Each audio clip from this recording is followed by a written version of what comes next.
And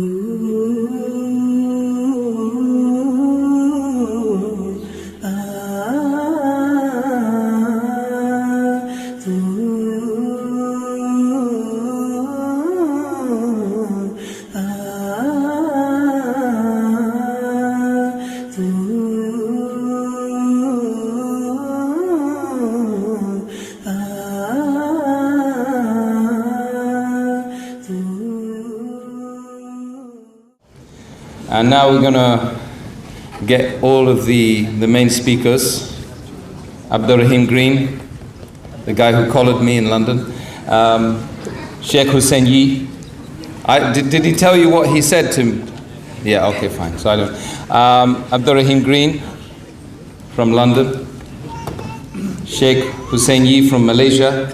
And Sheikh Bilal, Abu Amina Bilal Phillips from Qatar. He's actually in Qatar right now, but I think you were in India for a while over there, setting up some Islamic schools and educational establishments there. But alhamdulillah, we've got 3 of the speakers here, and this is your opportunity to find out about the rewards of dawah, about why you should give dawah, about who supports dawah, about who is going to be giving the dawah here in Oslo, in Norway, etc. So the same rules apply. Sisters up there, brothers don't go up there. Brothers, stay down here and use this microphone over here, okay? And stick to the topic. Let's try and stick to the topic, right? It's about dawah. But, and there's always a but, if there are not yet Muslims in the room, and reality is that's what we're here for. We're here to clear up the misconceptions, get rid of the lies, tell the truth, isn't it?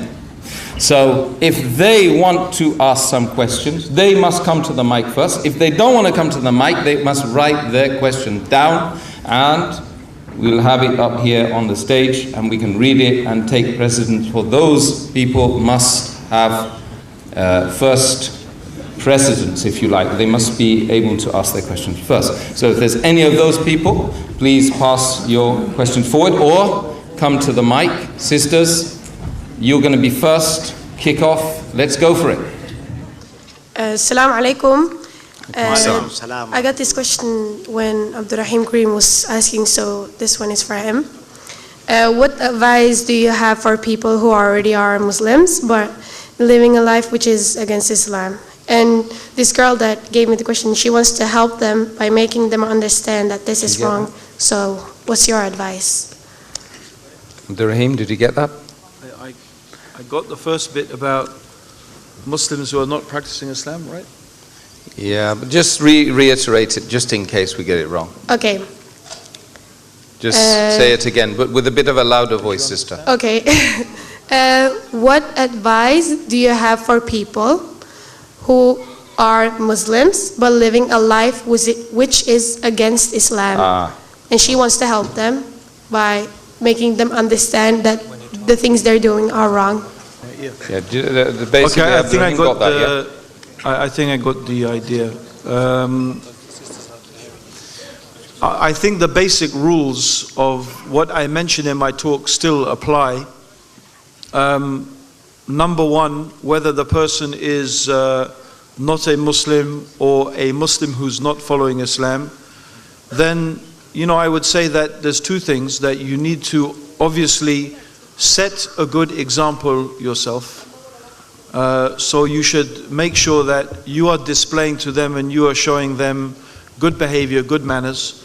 And inshallah you should invite with them and you should reason with them.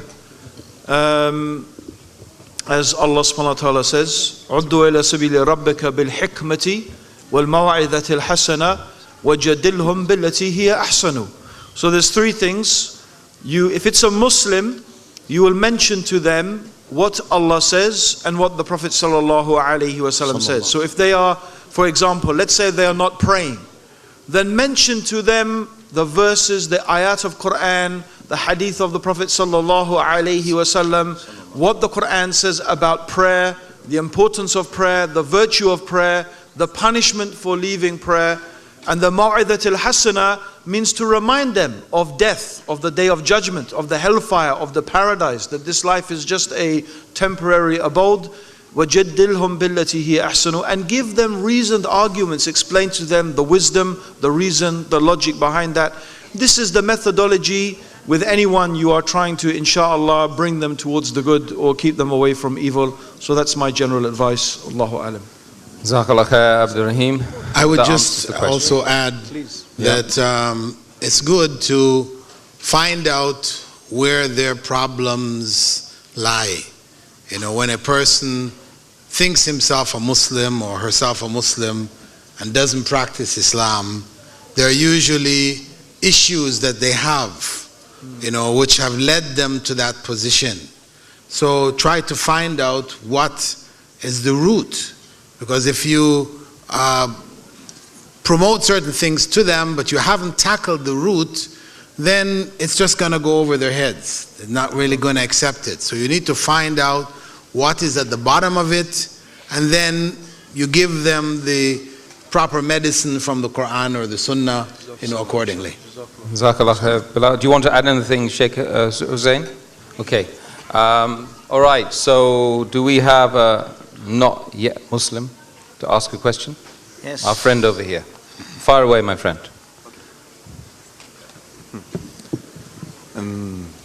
Yes. Hello. Blessings to you all. Hi. I have been on a search, of course, to find my way, and a way that can be of benefit for all beings, with 4 legs and 8 legs and 1,000 legs and 2 legs and everything. Yeah. And I'm wondering about this with I am vegan, as you I am vegan. I tried, yeah. Because I don't want to support captivity of animals being held in prison. It's actually worse than concentration camps of Hitler. Many animals have it like this. Yes. And because it's not even Arbeit macht frei, as he say. Yeah. It's work as a nun all your life, and if you lay enough eggs, you can expect your head to be chopped off. Yeah. So there are many things, but if I want to join Islam, Yeah. I want to. How do animals get looked after, or how do we justify slaughtering animals and eating them and stuff like that? Is that what you want? Slaughtering, I was talking to Hussain before about this, to do it with respect, but also captivity. Captivity. Okay. Borders, fences. Great. What is Allah's opinion on this? Okay. Good. Who would like to be first up to answer the question? One of the... Okay. Sheikh Bilal? I would say that the idea of borders or boundaries, we find that in life, without borders and boundaries, you end up with chaos. Without the banks of the river guiding the river, then the river is dissipated. You can't benefit from it. The banks guide it, so it channels it so that you're able to take benefit from it. Same thing with school. From some perspectives, a child might look at a school as being some form of a prison. But the society has evolved this as an efficient means of educating, and the child can adjust to it. For every effort that human beings make in this world, there must have borders, parameters, and guidelines. So when we look into the animal world was created by God for the benefit of human beings. This is part of our belief. We don't look at ourselves. I know some people say, well, there's no difference between us, and the other animals. It's just we are able to speak and in this way, and we seem to have managed to gotten on top of it all. But maybe in another system, they would be the ones on top and we would be the ones on the bottom. Well, no, we believe that this is how God wanted it. The animals that are there, we are obliged to utilize them in a way which is still humane. It doesn't mean that simply because we can eat, we can treat them in any way, shape, or form. So maybe what goes on to a certain degree in Western civilization, where the animals are kept in very small areas, they can't, they're just force-fed and pills and all kinds of genetic engineering. Okay, Islam is not in favor of this. Natural rearing, but still, even when you naturally rear, you do need some kind of boundaries to keep them from running away and running under a car or whatever. So the idea of keeping them within areas is not, from the Islamic perspective, a bad idea, as long as it doesn't, affect the animals in terms of causing unnecessary disease or causing unnecessary pain in their lives. One little follow-up.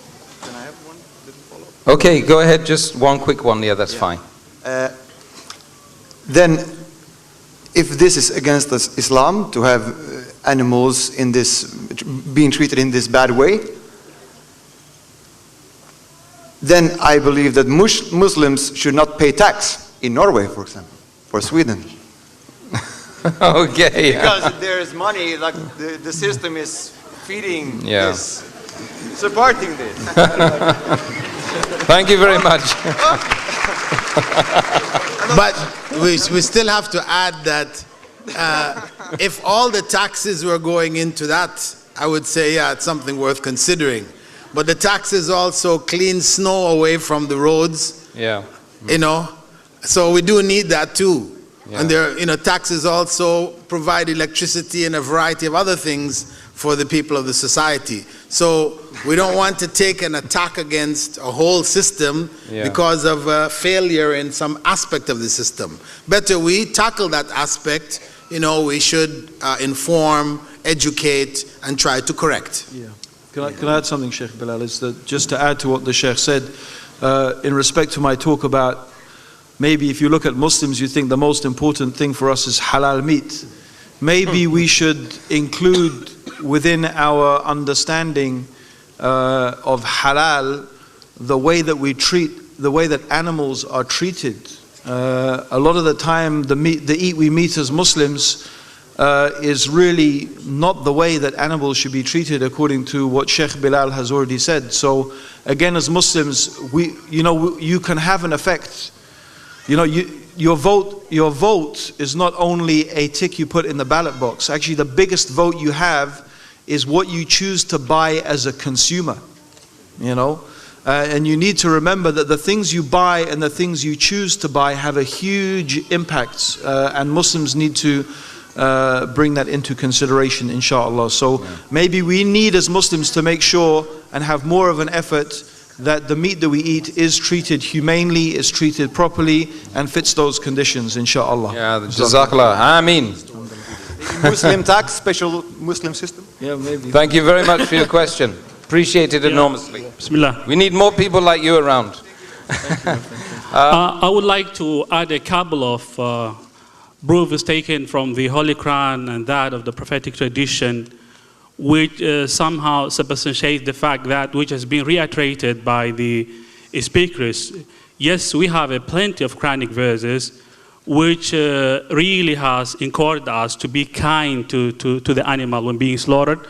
We have the Prophet ﷺ told us that when you slaughter in a good manner. And we also know that a lady was put into hellfire due to her punishing a cat which she kept her in her own house. So this means that the mercy is there, practice, and the mercy is there, and the Prophet ﷺ told. So if you see any wrong practice by any Muslim, that should not be attributed to Islam. So this is what we need to understand it as we talk about this topic. Two stories, different stories. Okay, that one wraps up that. So we've got two others over here now. Just, yes, Bilal Phillips will be talking about the Dajjal later on. That's why you can't all leave until the end. How can I give dawah to a not yet Muslim? Advice. And another one, how can I make dawah to people who don't believe in any God, atheists? So there's two questions there. Dawah to an atheist and dawah to a not yet Muslim, pretty general. So maybe we could kick off with the atheist issue. Abdur Raheem? My advice is to attend Dr. Bilal Phillips's Dawah training course tomorrow, inshallah. Right. I think that if you want to know specifically how to give dawah to such and such person or such and such type of person, it's really important generally that you equip yourself with the knowledge of how to deal with that specific issue. I wouldn't like to venture, but obviously with an atheist you would try and convince them about rational reasons why they should believe that there is a God, or at least why believing that there is a God is the most rational proposition for the rational mind. So when people say, how do I give dawah? It's like, how long is a piece of string? Who are you giving dawah to? What is their belief system? What is their issue? I know Sheikh Bilal is giving a dawah training course. I've seen some of the notes. It looks really good. So I think if you really want to know, and you should want to know, you should attend his course, inshallah. And anybody else want to say anything about tackling dawah to atheists or non-Muslims, just generally? Sheikh Bilal? I would just say the same thing I said earlier, that it's important to hear what people are saying, what is it that's behind their understanding. People, for example, may deny God's existence because of tragedy in their lives, which they can't explain.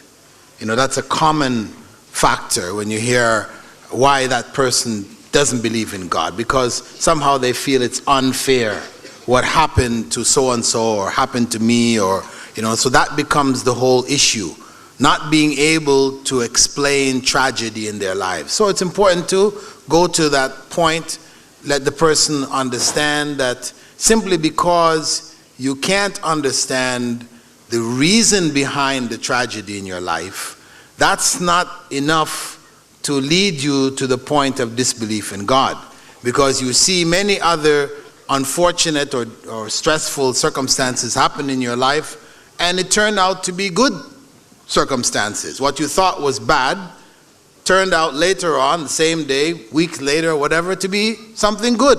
So you can see that process happening in your life. What religion says is that it's happening in all aspects of life.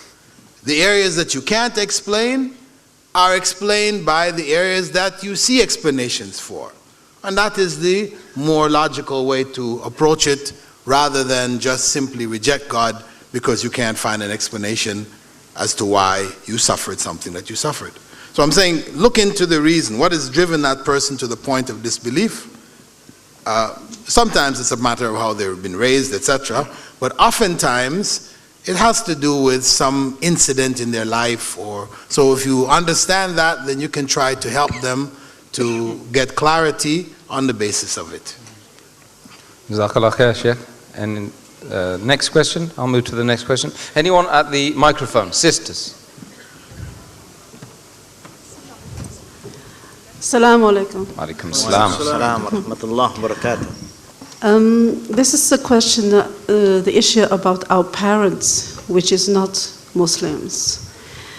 And we don't find the way how to reach through them and to them, the way how to express ourselves, and that they can open their heart to Islam. Because most of us, we find they're quite hostile, or they don't like to listen. They might accept us as Muslims, but they think something just for us is good for us. It doesn't concern them. So what kind of advice could you give that we find a way to reach through them? Thank you. Very, very good question regarding non-Muslim parents, approaching them, giving dawah to them, giving advice to them, trying to explain Islam to them. I think that's an excellent question. Who wants to kick it off? Sheikh, look, do you know something? 3 of these people have been doing that for the last 20 years, isn't it? or more. So they should know something about it, yeah? Yeah, refer to the question from the sisters.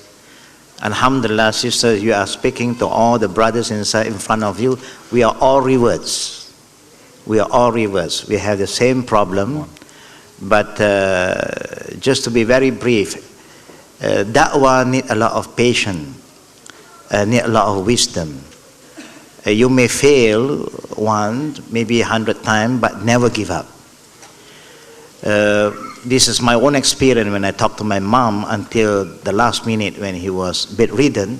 When she was bedridden, then I called her to Islam. Alhamdulillah, she responded. It's not easy, but we are not going to give up. Tomorrow, inshallah, there will be a day between me and the reverts, brothers and sisters here. I would hope that most of the revert brothers and sisters will spend some time with us to go and then just to study the case that we are experiencing now, the problem we encounter. Inshallah, through our little experience, more than 30 over years in da'wah, we ask Allah to help us to overcome the problem that we are going to encounter. But if any of your family who is near, who is staying here now, you can, if they are here, you can even invite them to see us. No, maybe you do not know. Sometimes the word that come from you, they won't be responding. But when it comes from other people, they respond better. May I add that the parents, they are living very far away. I hardly see them a couple of times in a year. A couple of times in the year. I would still say, sister, that as the brother said, you just have to be patient, and you, whatever time you have, you just try to utilize it as best as you can. Don't give up, as he said. Try to see them or call them more often. Give them presents. Let them feel that, you know, Islam has brought you closer to them than before.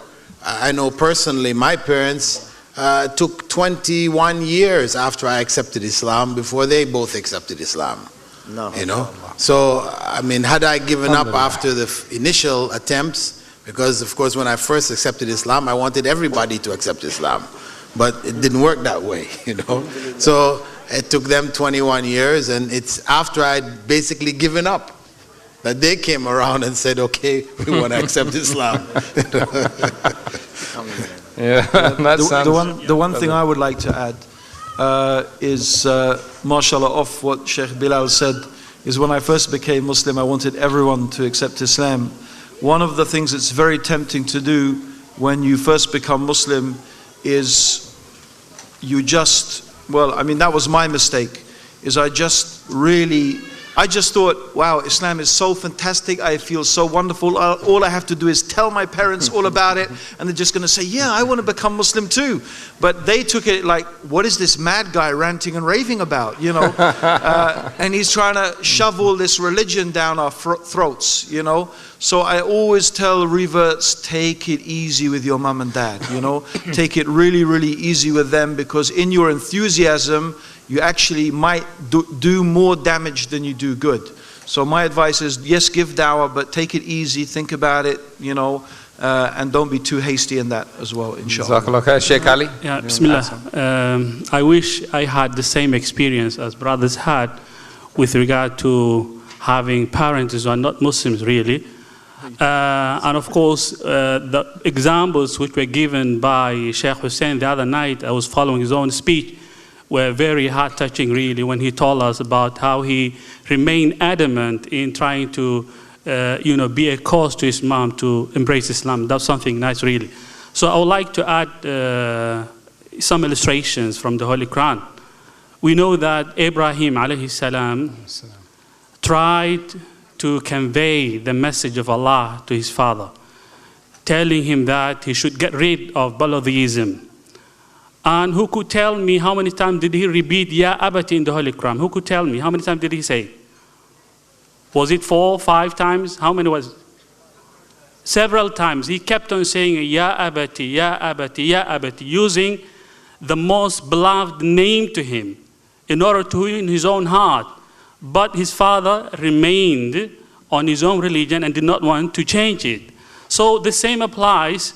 What we have to do is that we should not get rid of it. We should not we shouldn't lose hope of that. We should keep on, inshallah subhanahu wa ta'ala, the word we read, even though that the word that reaches to their ears could be it at one ear and out of the other. The other thing is, في صحيح مسلم, Asma says, قدمت علي أمي وهي مشركة. My mother came to me and she was not still Muslim. She was not yet Muslim. She came to me and she came to the Prophet sallallahu alaihi wasallam. She said, "Afa asiluha? Can I make relations with her, O Prophet?" And the Prophet sallallahu alaihi wasallam suggested to her and told her that she should make relation with her mother. It means that in our own Islam we have all these beautiful things. So even if our own parents are not yet Muslim, but we should keep on, as Dr. Bilal told you, and the brothers also illustrated to you, we should keep on, we shouldn't lose hope of them. So this is what we need. But the type of the relation should vary from time to another by giving presences, by giving them advice, by taking them to the place where you think that they can be so easily influenced. Doing all these things will help, inshallah, subhanahu wa ta'ala.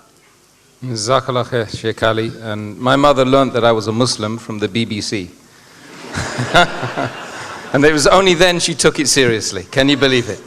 Subhanallah. Anyway, to Sheikh Bilal, may Allah subhanahu wa ta'ala reward you and indeed all of the people who are giving dawah.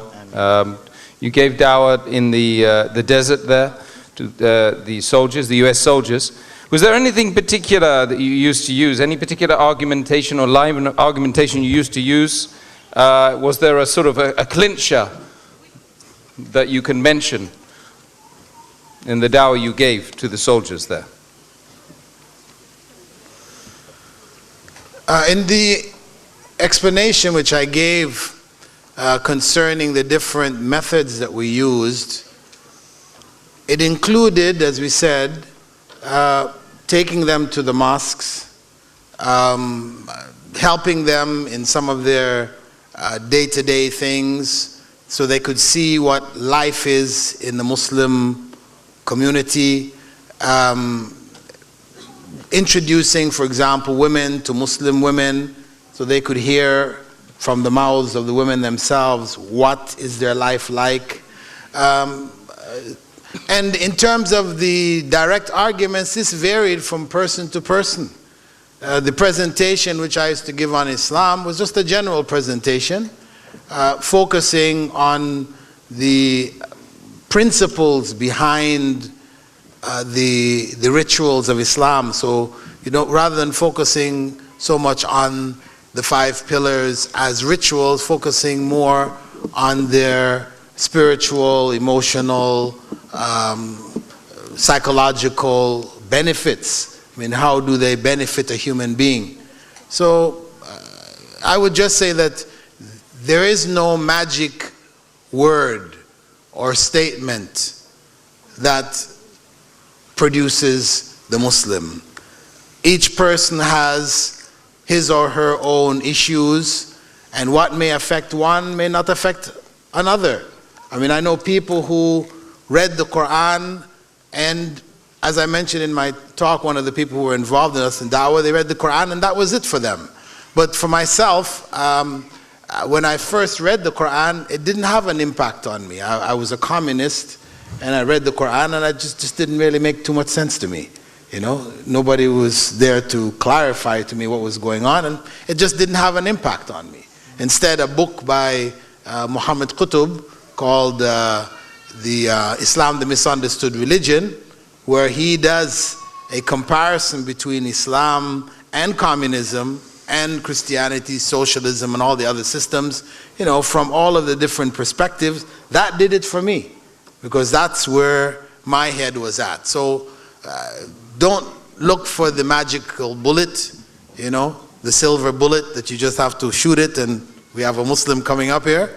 No, instead, look to see what is in that person's mind, their heart, what is it that they're got issues about, and try to treat those situations like a doctor treats illnesses. He doesn't just have a single tablet that every patient comes in, he just gives him the tablet and says, this will do it for you. No, he finds out what is the illness. Then having understood the illness, then he prescribes the appropriate medicine for that illness. So it's the same thing. When people are misguided, when they're worshiping the wrong God, or they're not worshiping God at all, these are illnesses. These are spiritual illnesses. And as such, we need to understand them in that way and then try to find the appropriate medicine for the illness. Jazakallah khair, Sheikh Bilal. And obviously you haven't been to my doctor, because he only gives antibiotics. That's all. One kind. So, sorry about that. Now, do we have any other? Sheikh, go ahead. I just remember something that the sister can apply, Okay. trying to understand how your parents feel toward the Muslim, by asking them, because if we don't understand how they're feeling toward Muslim, it's not easy for us to talk to them about Islam. It's good to ask our family who are believers. Maybe they don't believe in Allah yet, but they believe in some religion. Ask them what do they think about the Muslim, just to get some information from them. And for people who don't believe in any God, it's also you can ask them, what do you think about people who believe in God? No, we just want to understand their mentality. Because the Prophet said, "Khatibun nas ala qadri ukulihim." When you want to talk to anybody, you must understand what is in their mind. How do they think? Then from there, it may help you to do your da'wah. Without understanding that it's just like a doctor, like what Sheikh Bilal said, if you go to the doctor, you are not going to tell the doctor, "Doctor, I'm not feeling well." Then the doctor will say, "What happened to you? Have a headache, stomach ache, toothache, any ache?" He want to know some ache. But you say, "I don't know what happened to me." It's up to you. I don't think this doctor is going to treat you. No. You know, the doctor is very easy, because he will ask you to give the medicine. He asks you about your sickness first. Now, a good doctor, he don't have to ask you. "Okay, you sit down now." He look at you. "I know what sickness you are now." You got heart sick, he said. "You shouldn't have come to me," he said. Yeah, some can do that. No, some can do that. But normally, the normal doctor, you got to explain to him why you want to see him. No? Why do you come to see this doctor? And they'll say, "Oh no, I don't know what happened to my stomach." And then he start to put his hand on your stomach. He's not going to put your hand on the head. It's simply, you are guiding him, you are helping him. And that's how it is. We should understand, how they think, and how they feel. Then, inshallah, I think there will be a better way. Because Sayyidina Ali did say, "Likulli maqal maqam, likulli maqam maqal." Every word there is a place, and every place there's a word to apply. Jazakallah. Barakallahu feek, Sheikh. And we have some sisters who want to ask some questions. Assalamu alaikum. Salam rahmatullahi wa barakatuh. Can women give da'wah to only women, or can they give it to men as well? And when is it enough to spread da'wah? Because sometimes you feel like you're saying it too much and people get tired, and sometimes you just feel like you didn't get to say enough. Okay. This is to Hussain. Hussain, Sheikh Hussain, can men give da'wah to women and vice versa, I guess? Of course you can do that, but like what I said earlier, Allah said, "Wal-mu'minun wal-mu'minat ba'duhum awliya'u ba'd, ya'muruna bil-ma'ruf yanhauna 'anil munkar," ila al-akhir ayah. It is always better if the woman, da'iyah, calling the other woman to Islam, because it's easier. But if there's no more woman to call another woman to Islam, then the man is the responsibility of all Muslims. Can a woman call a man to Islam? Why not? As long as you know where you are, you're safe, you feel you're secure, alhamdulillah. Da'wah, but the best one is the man will deal with the man, the woman will deal with the woman. That will be the best way. Yeah?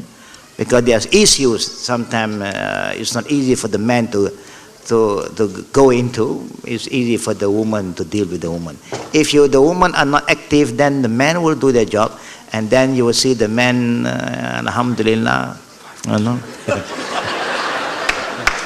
then you cannot blame the man anymore, because the man got to save her, not just make her a Muslim, but to save her. to make sure she will live and die as a Muslimah. So it's good also for the Muslimah to be active in da'wah, inshallah.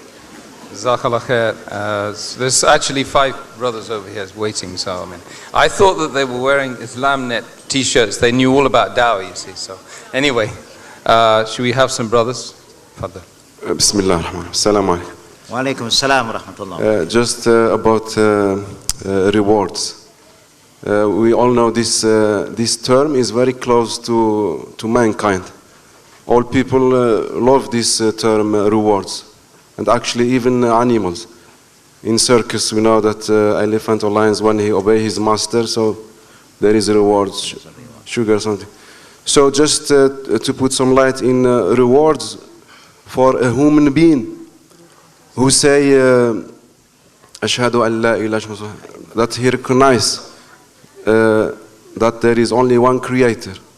So if please can make some, because we know many people die without say Ashhadu an la. It means they die without that they recognize that there is one creator and in his prophets which he chose. So just thanks. What is the reward of people saying La ilaha illallah? The Prophet ﷺ did mention in one of the hadiths, Man akhir kalamihi biqawli La ilaha illallah dakhla jannah. Whoever can die, depart from this world, by believing in Allah, by saying La ilaha illallah, the Prophet said, Allah promised him Jannah, paradise. Paradise is his. That's why the Prophet never give up to the last minute. When somebody is sick, like Abu Talib, he was very sick, and also a young Jew was sick, the Prophet never give up. When the Prophet visit the people who are sick, he still call them, Qulu la ilaha illallah. Say just La ilaha illallah. Tuflihun, you'll be successful. Yeah, so there is the greatest reward for La ilaha illallah is you will be guaranteed by Allah to go to paradise. And that is the place that everybody intend to go.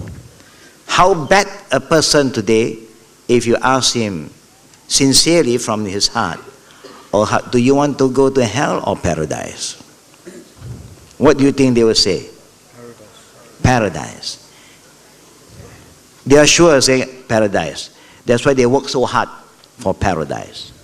They even spend money to buy paradise. You know? But in Islam, if you want to go to paradise, the Prophet ﷺ remind us, just said, La ilaha illallah. Man akhir kalamihi qawli la ilaha illallah dakhala jannah.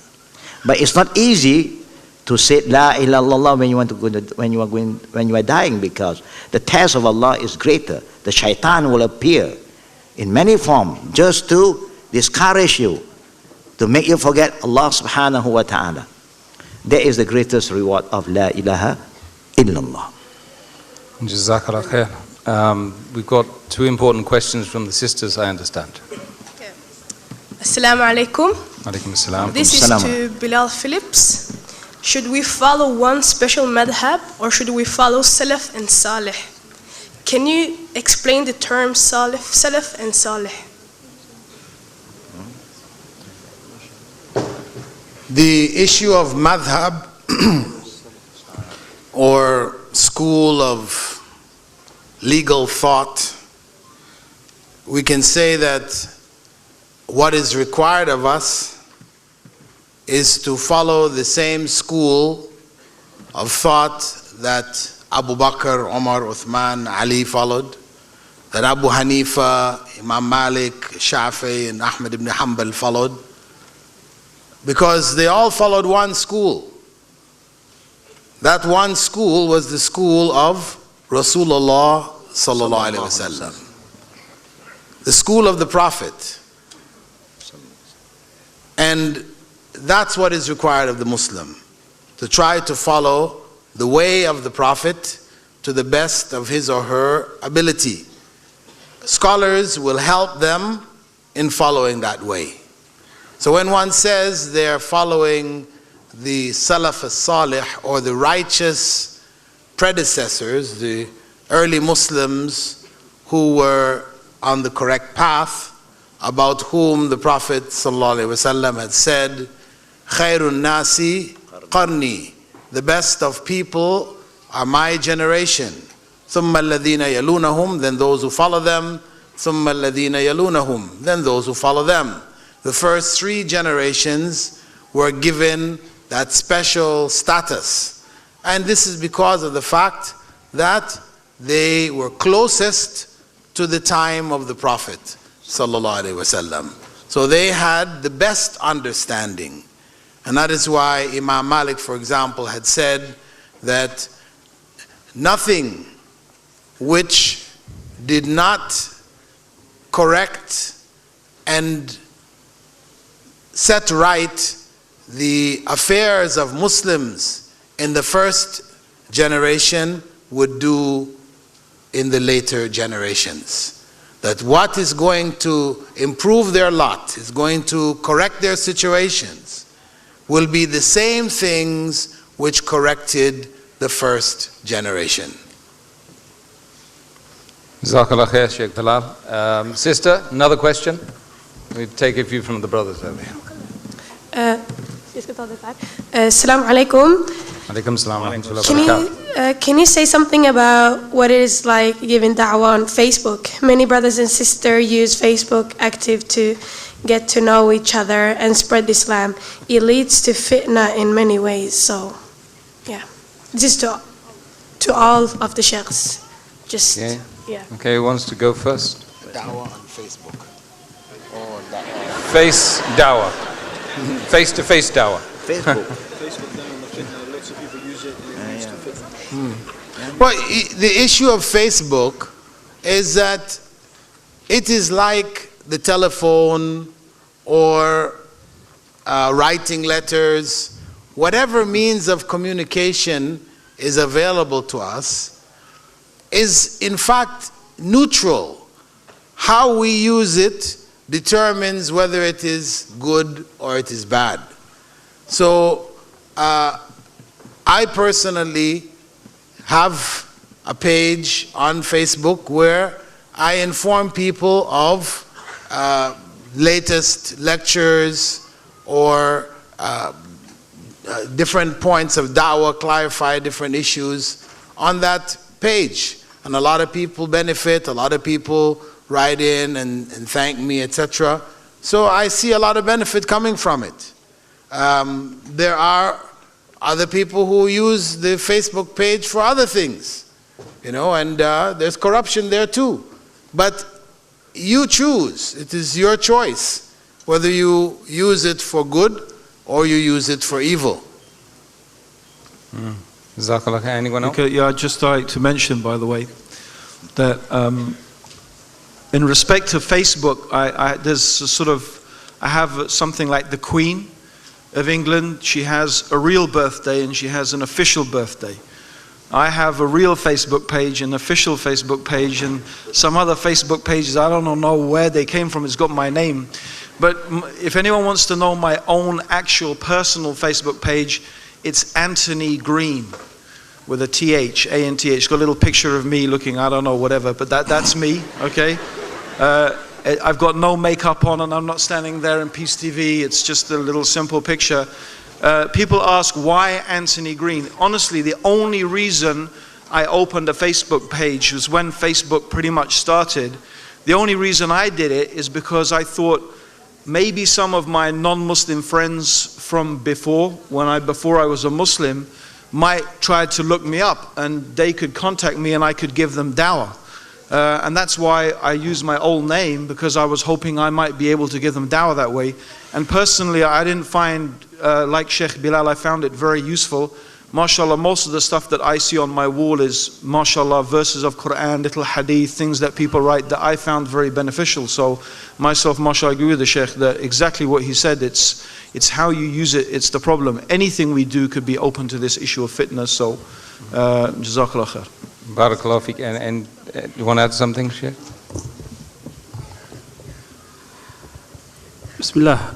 What the brothers and sheikhs have told is sufficient enough, but I would like to base it on an Islamic formula that says الموازنة بين المفاسد والمصالح. What we know is that when the televisions first appeared, all the Muslims have attacked. Then telephones came, then we have attacked. Then the internet emerged, we have attacked. But the good thing is that we have to see and balance, we have to strike a balance between al-masalih wal-mafasid. We have to see which one is better, which one can help us more. So here we cannot say it's haram, nor can we come and say it is totally halal. It depends on the way you use it. If you use it for a bad thing, then it becomes haram. The same thing applies to the knife. If you use it for cutting meat, it's halal. If you use it to kill people, then it's haram. The same thing for the money. If you use it for sadaqah, charity, it's halal. If you use it for committing fornication, it's haram. So it depends on the way and how you use the thing, inshallah subhanahu wa ta'ala. Jazakallah khair, Sheikh Ali. And just to add to that very quickly, I just already mentioned, I put the 7 shahadas in Oslo on the Facebook last night, and now perhaps hundreds of thousands of people already know about it. Because, you know, it's viral, isn't it? They put it on their page, etc. So we didn't have that facility. Well, anyway, Allah knows best. Right. Shall we, are there any not yet Muslims who want to ask some questions, or dawah-related questions? Dawah-related questions, or not yet Muslims who want to do that? Sisters? Yeah, because we're going to take precedence over those. We want to make sure that we get those in, because I got told off yesterday. No? No, not yet? Yes? Fadl, go ahead, Assalamu sister. alaikum. Wa alaikum assalam wa rahmatullahi wa barakatuh. This question goes to Sheikh Hussain. It's about a speech about human rights. There was one right I missed, the right to freedom of speech. Today we are being attacked by the media, the politicians, and even other Muslims here in Norway about hijab, the Prophet, and everything. So where is our freedom of speech? Okay. Alhamdulillah, when I talk about hukuk al-insaniya, the freedom of every person, yeah, you have the freedom of speech, but every freedom there is a limitation. There's always a hudud. Now, the Muslim is now been allowed by the teaching of Allah and the Prophet Sallallahu Alaihi Wasallam to say something that do not benefit them. Even sometimes you say people is saying something bad about us, should we say bad about them? No. That's why the Prophet said, "Man kana yu'minu billahi yawmal akhir falyaqul khairan aw liyasmut." Whoever believe in Allah and the Day of Judgment, if you want to say anything, of course we have the freedom to say what you want to say, but the Prophet gives us a guidance as a believer who believe in Allah and the Akhirah. You want to say something, make sure that it benefit you. If not, then silence is better. Now we know that the people who are not yet Muslim is attacking us. They're abusing us, they're abusing our prophets. But we have a better way to counter them. That by doing da'wah. A lot of people go against us, talk bad about us, is because they do not know who we are. They thought the Muslims are troublemakers, the Muslims are terrorists. This is what the media is telling them. We do not control the media. This is one sad part of the Muslim. Even we are rich with oil and petrol and gas, but we forget the important to have our own media, to control the media so that we have our freedom, we have a better access to the public. But it so happens the media is controlled by the people, so they can say anything they like, and when we are going to defend, but the best defend is to tell them about Islam first. You understand that, sister? Yes, I understand, and thank you for the answer. But one of the problems is that when we try to answer in a better way, they say that we are attacking their freedom of speech, and that we are... Yeah, so you have an ongoing dispute. Yeah, no, you see, the people who are non-believer, I would say they are not. If they are real believer, they know, even in Christianity, in Buddhism, in any other religion, they always remind the people, their followers, to be careful of what they say. You cannot just say anything you like. That means you don't respect the right of other people. And that's why there's so many unrest around this world today, because the people who we don't see the Muslim abusing anybody. We now know Muslims abuse Prophet Jesus. Even all the other gods that belong to other people, we know they are not the true God, but we never abuse them because Allah forbid us. But it's very sad that these people trying to abuse us. Maybe it's a test for this ummah. But because we have not doing our da'wah, we hope the more da'wah we get involved, getting people to understand what is Islam, who is Prophet Muhammad sallallahu alaihi wasallam, I believe one day they will not say what they say anymore. You see, I believe, I go back to one history in the time of the Prophet. When the Prophet started his mission, he is a very caring and loving man. What he have done is, he always remind his ummah to respect the elders, to help the elders, to honor them. And to the extent the Prophet said, "Laysa minna man lam yuwaqqir kabirana." You are not one of us if you do not know how to show love and respect to the elders. Now there's one lady who always, she's old and she always carry her own thing. When she buy things, she carry a firewood. Then one day Prophet Muhammad appeared in front of her and she did not know who is this man. So Prophet Muhammad gave her a helping hand to carry all her stuff back home. Now all the way while she was traveling, while he was moving with her, this woman was cursing a man called Muhammad Rasulullah. She said, "There's a man, do you know," to this young man. He is starting to say that he is a messenger of God, telling us to worship one God and leave Lata wal Uzza and all the other gods that we are worshipping. This man is crazy. He's a troublemaker. So she said, "If I will see him today, I'm going to spit on his face. I'm going to use this firewood to hit him." Allahu Akbar. Our Prophet ﷺ, he's not a man like us, no? Oh, it's what you say about me? He throw down all his things, you carry your own goods. No. He is a man of patience, sabar. All the way he just keep quiet, silent is golden sometimes. Until he reached the house of the old lady, and then he put everything, he said, "The old lady don't give something as a sign of appreciation." He said, "No, it's my duty to help you. You are like a mother to me." And then what happened? She said, "You should be that man. You are so kind. In my whole life, no man ever offered a helping hand to me. This is the first time a man offered a helping hand to an old lady. I think you should be the one." Then he said, "If this Muhammad that you curse all the way is standing in front of you now, what will you do to him? If that man is standing in front of me, I will spit on him, I will beat him with this seed." Then he said, "This is the man that you are talking about. I am Muhammad Rasulullah." She still swears with the name of Lata wal Uzza because she believes in Lata wal Uzza. From today onward, if anybody said bad about Muhammad Rasulullah, I am going to beat him with this thing. You see the reverse. Allahu Akbar, MashaAllah. You see? Sometimes there's a lot of hikmah. I know how we feel when people attack our Prophet. Because we love our Prophet. And this is one of the signs of the Iman. Because you cannot be a true believer until you love the Prophet ﷺ more than yourself, more than your family, and all the people that you know. So may Allah help us and give us the patience, sister, inshallah. And may Allah give hidayah to those who are against us. Amin. Ooh.